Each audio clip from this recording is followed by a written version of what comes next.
dia membangkitkan kembali lagi kalian untuk mempertanggungjawabkan kehidupan kita pada fase kehidupan dunia. Dan ini adalah, ayat ini adalah peta perjalanan kita. Bahwa kita diciptakan lahir dari rahim ibu, kemudian Allah Subhanahu wa taala memberikan kita fasilitas rezeki di atas permukaan dunia ini sampai kita meninggal, sampai habis. Kata Rasulullah SAW, innal ruhal quds qad nafasa fi ru'i anna an-nafs lan tamuta hatta tastakmila ajalaha wa tastau'iba rizqaha. Sesungguhnya Ruhul Quds, Jibril, membisikkan di dalam hatiku bahwa manusia tidak akan meninggal sampai sempurna ajalnya dan dia telah mengambil semua rezekinya. Jadi tidak ada orang yang meninggal tanpa kemudian mengambil rezekinya dan tanpa sempurna ajalnya yang telah ditetapkan oleh Allah Subhanahu wa taala. Kemudian ini yang sudah kita alami. Kita lahir dari tidak ada, kemudian menjadi ada, dan kita kemudian keluar di atas permukaan bumi ini dengan rezeki yang telah ditetapkan oleh Allah Subhanahu wa taala. Tinggal kita mencari rezeki itu atau rezeki itu yang mencari kita. Rezeki itu ada dua.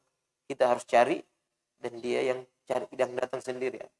Walaupun kelihatannya kebanyakan orang itu rezekinya harus dicari. Dan Allah Subhanahu wa taala berikan petunjuk kemana kita mencari rezeki itu di atas permukaan dunia ini. Bukti bahwa rezeki itu telah ditetapkan oleh Allah Subhanahu wa taala, ada orang menjual jualan yang sama, modal yang sama, cara yang sama, tetapi nasibnya yang berbeda. Rezeki yang telah ditetapkan Allah Subhanahu wa taala pada mereka itu berbeda, sehingga satu berkembang, satu mungkin biasa-biasa saja, atau mungkin menurun. Begitulah rahasia Allah Subhanahu wa taala. Seandainya rezeki itu tidak ditetapkan, maka semua orang yang berusaha dengan usaha yang sama, cara yang sama, barang yang sama, seharusnya berhasil bersama-sama. Tetapi ada di antara mereka yang diberikan kemudahan oleh Allah Subhanahu wa taala, ada juga yang kemudian diberikan kekurangan. Artinya dia tidak berhasil dalam mencari rezekinya pada bidang tersebut. Mungkin di bidang lain. Itu sangat nampak jelas dalam kehidupan kita sehari-hari. Maka oleh sebab itu, rezeki ini supaya dia kemudian kita hargai, supaya kita syukuri, hendaknya kita selalu sandarkan kepada Allah Subhanahu wa taala. Kadang-kadang orang kalau sudah berbicara tentang mencari rezeki, itu sudah kadang-kadang mengutamakan sebabnya. Apakah dengan caranya, triknya, ataukah dengan mungkin kalau petani obat-obatannya, pupuknya, dan lain-lain. Atau banyak saja yang orang kemudian sandarkan nikmat itu kepada sebab. Padahal sebab ini sudah kita tahu, sebab ini banyak juga orang pakai. Tetapi kemudian tidak semuanya berhasil. Contohnya siapa itu? Bob Sadino, salah satu konglomerat paling sukses dari penjual sayur di Kemang, penjual telur, sampai kemudian menjadi konglomerat termasuk orang terkaya di Indonesia. Tapi berapa penjual sayur dan penjual telur yang seperti dia berhasil? Cuma dia di Indonesia. Nah, ini bahwa memang ya rezeki itu sudah ditetapkan, terima saja apa yang kemudian telah ditetapkan oleh Allah Subhanahu wa taala kepada kita. Tidak ada yang bisa menolak. Itu memang ketetapan Allah Subhanahu wa taala, cuma dia yang bisa ganti. Yamhullahu ma yasha' wa yuthbit. Allah Subhanahu wa taala bisa menghapus takdir kita dan bisa mengganti. Dia bisa mengganti. Cuma Allah Subhanahu wa taala yang bisa melakukan hal tersebut. Tsumma yumitukum. Oleh sebab itu, hendaknya kita perhatikan yang kedua, fase kehidupan yang kedua, di mana kita kemudian akan mempertanggungjawabkan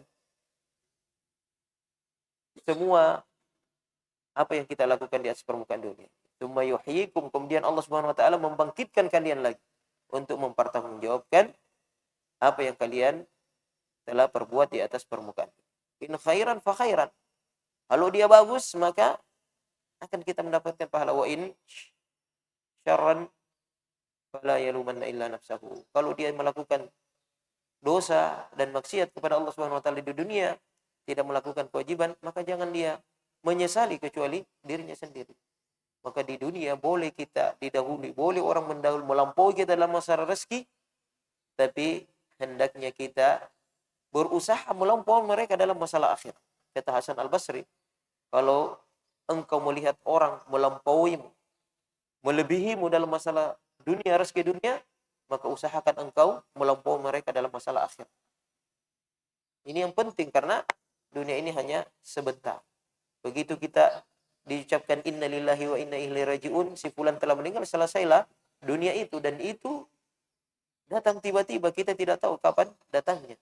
Makanya orang yang lalai daripada ketaatan kepada Allah Subhanahu wa taala dikatakan alhaakumut takatsur hatta zurtumul maqabir.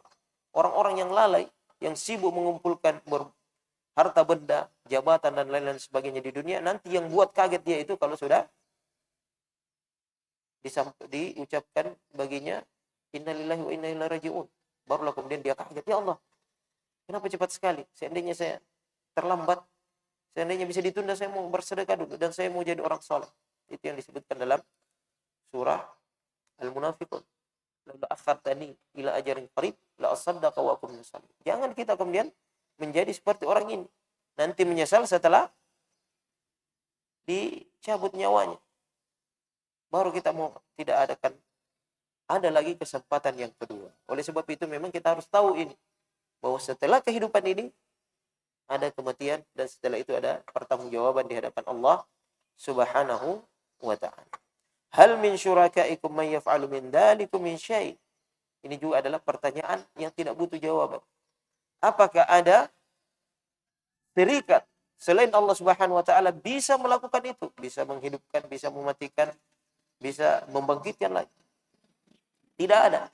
Tidak ada lagi yang bisa memberikan rezeki selain Allah Subhanahu wa taala. Maka kenapa orang-orang bisa terjatuh dalam kesyirikan? Bisa menyembah sesuatu yang ma la yanfa'uhum wa la yadurruhum. Tidak bisa memberikan manfaat dan juga tidak memberikan mudarat.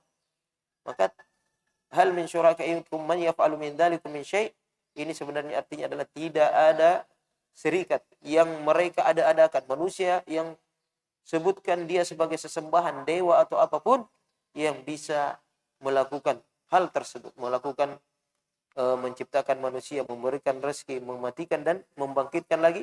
Tidak ada yang bisa melakukan hal tersebut kecuali Allah Subhanahu wa taala. Maka kenapa manusia menjadi tidak fungsikan akalnya dalam hal ini?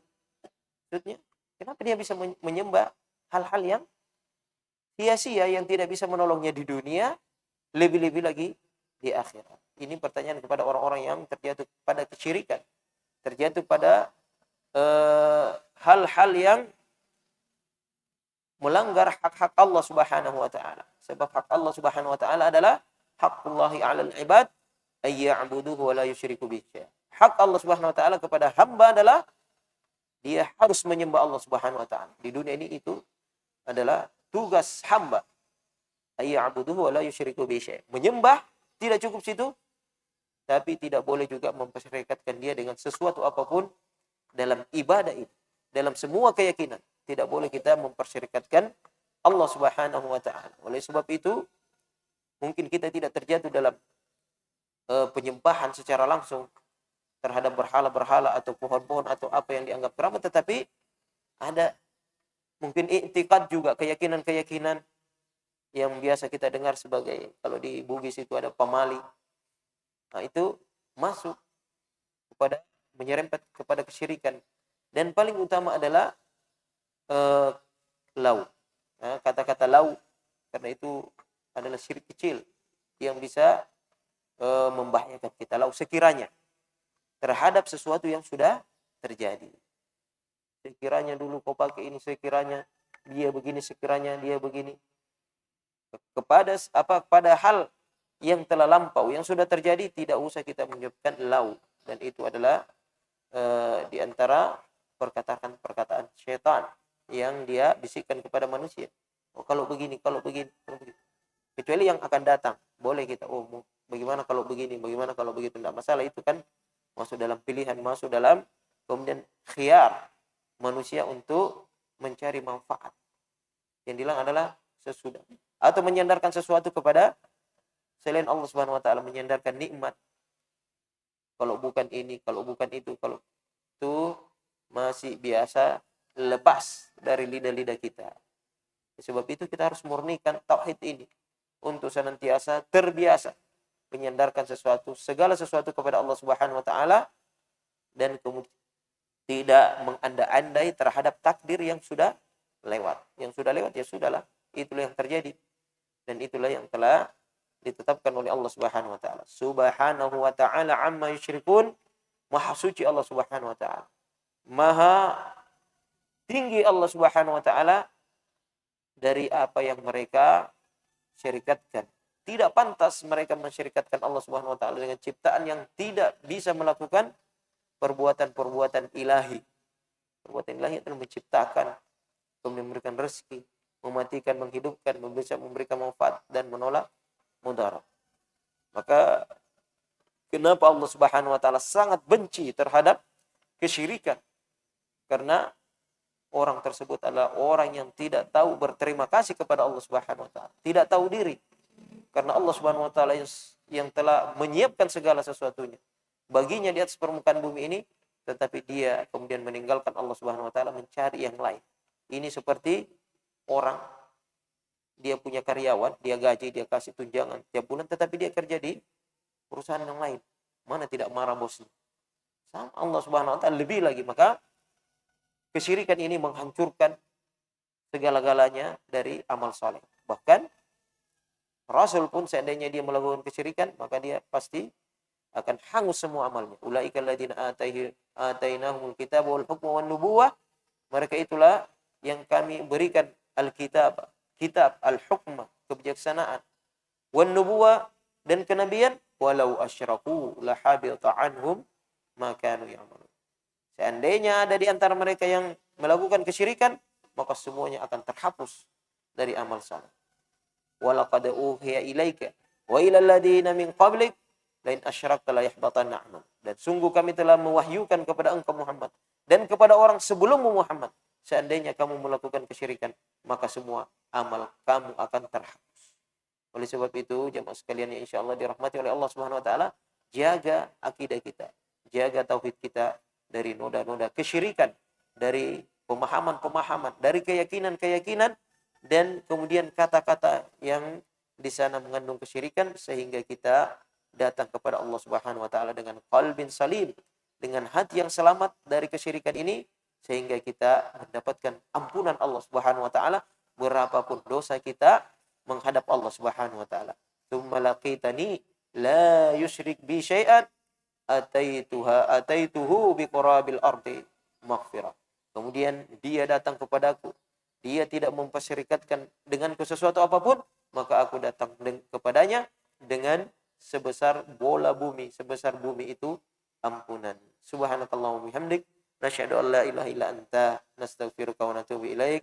Wassalamu alaikum warahmatullahi wabarakatuh.